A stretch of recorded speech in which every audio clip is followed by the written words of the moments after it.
और गफूर साहब मेरे चचा थे। पहले हम लोगों का जिला सीवान था, उन्हीं की वजह से सीवान जिले से कट करके हमारा जिला गोपालगंज हुआ, ये उन्हीं का दिन है। और बरौली को भी डेवलप कराया। बरौली में उनका कंस्टिट्यूएंसी है कि उनके इंतकाल के बाद हम लोगों ने धीरे धीरे धीरे धीरे उनको भुला दिया, उनका नाम आज कोई भी लेने वाला नहीं है। आपने जब गफूर साहब को आपने पूरे होशो हवास में देखा था, कितनी उम्र रही होगी उस वक्त आपकी? और हमारी उम्र करीब 12-13 साल। धर्मप्रसा में हाई स्कूल का इजाद कराया उन्होंने। क्या किसका? धर्मप्रसा हाई स्कूल। आइए हम जानते हैं बिहार गोपालगंज सारिया के रहने वाले अब्दुल गफूर मेमोरियल है फाउंडेशन कुछ का क़याम हिस्ट्री। बिहार के बड़े दानिश्वर, समाजी सियासी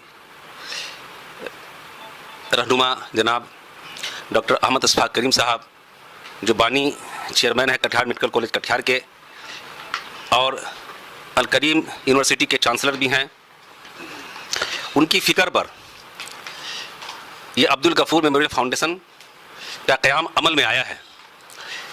जनाब डॉक्टर अहमद अशफाक करीम साहब का ये कहना हुआ कि बिहार में एक शख्स जो नहायत ही शरीफ और ईमानदार था, जिसका नाम अब्दुल गफूर था, जो बिहार के वज़ीर आला की हैसियत से बहुत सारी कामों को अंजाम दिया और करप्शन और बदगुमानी के ख़िलाफ़ उन्होंने एक तहरीक छेड़ी थी, जिस तहरीक को बीच में ही रोक दी गई। वो हमारे हिंदुस्तान के अजीब मुजाहिद आज़ादी भी थे। आज उनका नाम जो गुमनाम हो रहा है, उस नाम को ज़िंदा करने के लिए और उनके नाम के सहारे अवाम के अंदर समाजी तालीमी बेदारी पैदा करने के लिए और सियासी बेदारी पैदा करने के लिए इस फाउंडेशन के ज़रिए एहतमाम बहुत सारे मकासद को लेकर के जो है काम करने की ज़रूरत है। उन्हीं की फ़िक्र पर हालांकि जनाब अहमद अशफाक करीम साहब ने एक बात बहुत साफ लफ्ज़ों में कहा कि ये जनाब Minhaj Dhakvi, director Dhakvi education under learning graduate education के डायरेक्टर हैं जनाब मिनहाज ढाकवी साहब। उनके दिमाग की उपज है और उनकी फ़िक्र है, इसलिए जनाब अहमद अशफाक करीम साहब ने सदर की जिम्मेदारी जनाब मिनहाज ढाकवी साहब को सौंपा है और मुझे एक सेक्रेटरी की हैसियत से काम करने का मौका दिया। हम लोगों ने जनाब अहमद अशफाक करीम साहब की जो फ़िक्र है कि अब्दुल गफूर साहब के नाम को ज़िंदा किया जाए और आवाम में बेदारी पैदा किया जाए, इसी सिलसिले में आज हम लोग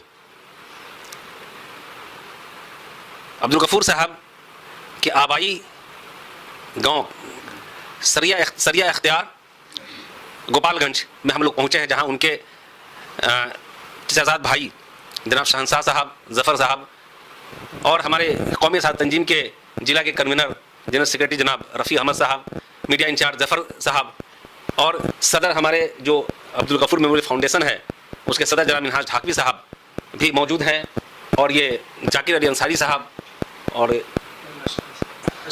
अशरफुल इस्लाम नदवी साहब, ये तमाम लोग जो है यहाँ मौजूद हैं। और हम लोग यहाँ जो आए हैं, इसका मकसद है कि जनाब ये अब्दुल गफूर साहब से जुड़े हुई जितनी भी चीज़ें हैं, जो उनकी यादें हैं, उनको कैसे ताज़ा करें, उनके जो यहाँ पर मकबरे हैं उसको कैसे उसकी जदीदकारी हो, जो उनकी कोशिश की वजह से गोपालगंज ज़िला कायम हुआ, इसका नाम गोपालगंज ज़िला हुआ, किस तरीके से हम लोग जो है उनके नाम से इस ज़िले को जोड़े और यहाँ की तमाम चीज़ों को हम लोग जो उनके नाम से मौसूम करें और ये लगे कि हाँ अब्दुल गफूर साहब का ज़िला है गोपालगंज, ऐसा हम लोग इसको बनाने की कोशिश में हम लोग हैं। इसी सिलसिले में हम लोग यहाँ आए हैं कि जो बहुत सारे ऐसे लोग हैं जो गफूर साहब के साथ वक्त गुजारा होगा, वैसे लोगों से मिलने की हमारी कोशिश है कि हम लोग मिलेंगे, उनसे बात करेंगे और उनके बारे में जानेंगे। जो कुछ लोगों ने उनको बदनाम करने की कोशिश की थी जब वो वज़ीर आला थे, जबकि आज भी मुझे याद है कि जनाब नरसिम्हा राव साबिक वज़ीर आज़म हिंदुस्तान, उस वक्त के वो जनरल सेक्रेटरी थे कांग्रेस के, उन्होंने उनके काम का एतराफ़ किया, उनकी शराफत का एतराफ़ किया और जब जनाब अब्दुल गफूर साहब मुस्तफ़ी हुए वज़ीर आला के ओहदे से, तब वो रिक्शे पर सवार होकर के और सीएम हाउस से निकल दिए। ये बहुत बड़ा मैसेज था कि उन्होंने कुछ बनाया नहीं, उन्होंने ईमानदारी की ज़िंदगी जी और कौम के लिए और अपने बिहार के गरीबों के लिए, हिंदुस्तान के तमाम लोगों के लिए वो फ़िक्रमंद रहते थे। नरसिम्हा राव ने उनकी शख्सियत के बारे में एक बात कहा था, कबीरा के एक पद जिसमें हेर फेर करके उन्होंने कहा था, दास गफूरा जतन से ओढ़ी जस की तस धर दिन ही चदरिया, यानी कि उन्होंने कुछ कमाया नहीं, उनकी शराफत का इससे बड़ा और सबूत नहीं हो सकता है जो जनाब नरसिम्हा राव ने कहा।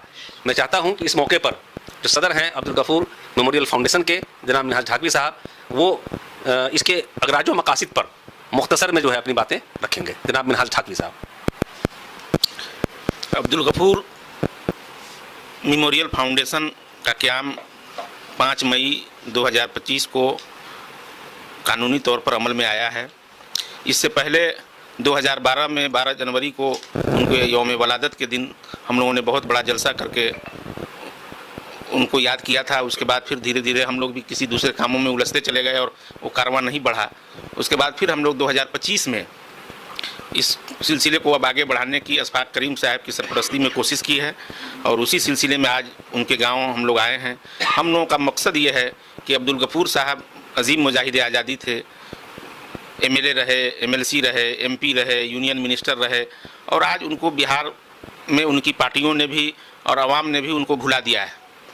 तो उनके जो कारनामे हैं, उनकी जो शख्सियत है, उसको हमारी नई नस्लों को बताना है और इस फाउंडेशन के ज़रिए अब्दुल गफूर साहब के तवस्सुत से हम लोगों को बिहार में मुसलमानों के लिए इक़्तिसादी तहरीक, किस तरह से हम लोगों की तालीम हो, किस तरह से हम लोगों का कारोबार हो, पूरे दुनिया में किस चीज़ का ज़्यादा डिमांड हो रहा है, किस एजुकेशन का डिमांड हो रहा है, ये हम अपनी नई नस्लों को बताएं कि कैसे आज की जो इंटरनेशनल इकोनॉमी है उसमें आप कैसे सर्वाइव कर सकते हैं। पहले मैट्रिक पास कोई करता था तो उसको नौकरी मिल जाती थी, आज पीएचडी कर लेता है किसी को नौकरी नहीं मिलती है। तो ऐसे कोर्सेज जो दुनिया में डिमांड पैदा हो रहे हों, क्योंकि अब सरकार के पास नौकरी बहुत कम है, तो जो दुनिया का डिमांड है उस डिमांड के अनुसार हम लोग उसकी बच्चों को गाइड करके पढ़ाई करावें। कारोबार के लिए जो किस चीज़ का दुनिया में डिमांड हो रहा है उस हिसाब से लोग कारोबार करें। सियासत कहाँ चली गई और हम लोग कितना कहाँ पर पहुँच गए हैं। हम लोगों को गोपालगंज जिले में नुमाइंदगी नहीं है, सिवान जिले में नुमाइंदगी नहीं है, छपरा जिले में हमारी कोई नुमाइंदगी नहीं है। तो सर जोड़कर कैसे बैठें और क्या हम लोग तरकीब और हिकमत अमली अपनाएं कि हमारा हाउस के अंदर भी मेंबर रहे। समाज में हम लोगों को कैसे रहना है। हम लोग अपना कचरा घर का निकाल करके सड़क पर फेंक दे रहे हैं, दूसरे के जिम्मे कर दे रहे हैं। तो हम लोग घर से लेकर के सब जगह तक सफाई के लिए हम लोग तहरीक चलाएंगे कि हम लोग एजुकेशन में आगे बढ़ें, हम लोग सियासत में आगे बढ़ें, हम लोग एक बिजनेस में आगे बढ़ें, हम लोग एक अच्छे समाज के निर्माण में हम लोग आगे बढ़ें। और ये अब्दुल गफूर साहब के नाम से जोड़ करके जो उनका तरीक़ेकार जीने का था, ये सादगी जो उनकी थी, सोशलिज्म जो उनमें भरा था, ये हमारे अपने लोगों में इसको जिंदा करना है। क्योंकि अब जो है, जो पश्चिम की जो हवा बह रही है अमेरिका और ब्रिटेन की, वही हमारे लोग नकल कर रहे हैं। तो हमको अपने आबो हवा के हिसाब से कैसे सर्वाइव करना है, इस पर ये फाउंडेशन काम करेगा और लगातार 30 दिन काम करेगा। 9 बजे दिन से लेकर के 5 बजे शाम तक काम करेगा। जो काम का वक्त होता है उसमें ये फाउंडेशन किसी न किसी ज़िले में, हर ज़िले में इसका संगठन बनेगा, हर ब्लॉक में संगठन बनेगा। और हम लोग कोई स्कूल मान लिया कि सरकारी स्कूल है, जैसे अभी अक़लियती हाई स्कूल रेसिडेंशियल बन रहा है सभी ज़िले में, तो हम हमारी कोशिश है कि उन सभी स्कूलों का नाम अब्दुल गफूर साहब के नाम पर रखा जाए ताकि पूरे बिहार के सभी जिला में गफूर साहब मौजूद रहे। जैसे इंदिरा गांधी के नाम पर बहुत सारे इदारे बनते हैं, लालू जी के नाम पर बने हैं, राबड़ी जी के नाम पर बने हैं, दरोगा बाबू के नाम पर बने हैं।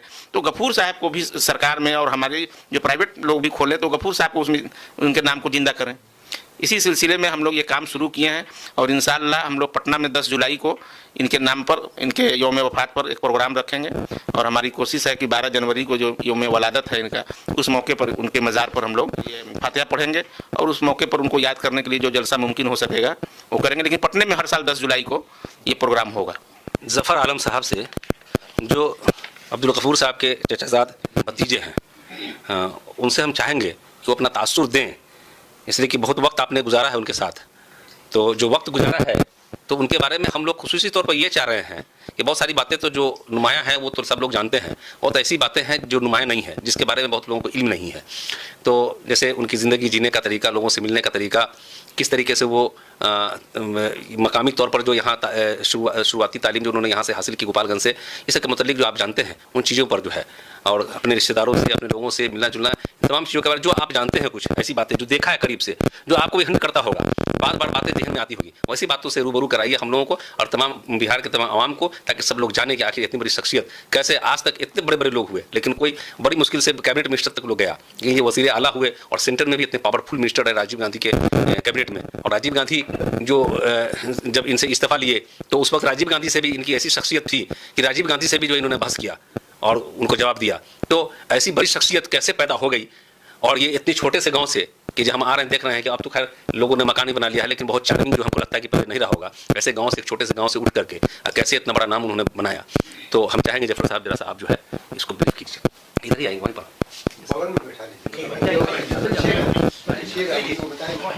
आप बीच में जो सवाल पूछाएंगे अपना तारुफ बताते हुए, अपनी बात कहते हुए, और तब जो है आप बताइए कि क्या किस तरीके से वक्त अपने गुजारा उनके साथ। ये मेरा नाम ज़फ़र आलम है, मैं सरेआं अख्तियार का रहने वाला हूँ, और गफूर साहब मेरे चचा थे।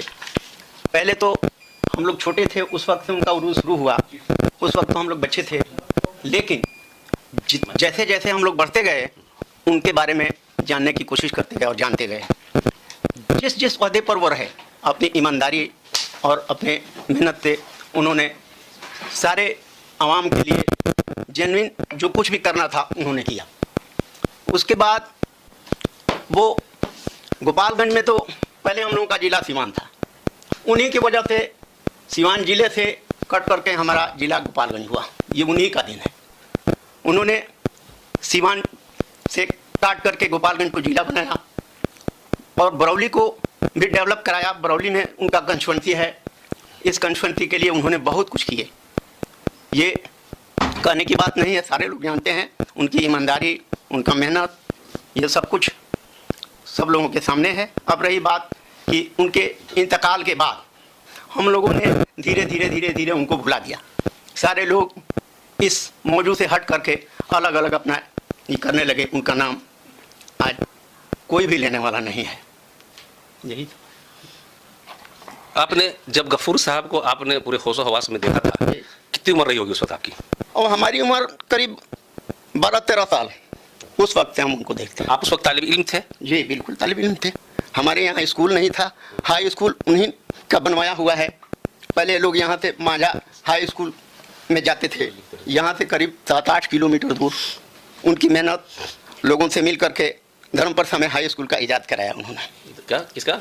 धर्मप्रसा हाई स्कूल, जो आज जी हाई स्कूल उन्हीं की वजह से हुआ। उन्हीं की वजह से। पहले क्या था वो कुछ नहीं था यहाँ, एक मतलब वो स्कूल था ही नहीं, कुछ था ही नहीं, तो स्कूल कायम किया जी उन्होंने ही काम। अच्छा, जब 12-13 साल में जब आपने उनको देखा जब उस हवास में, तो उस वक्त में जो है वो क्या कर रहे थे? वो जेरे तालीम थे, वजीर थे, क्या वो एमएलए थे उस वक्त भी।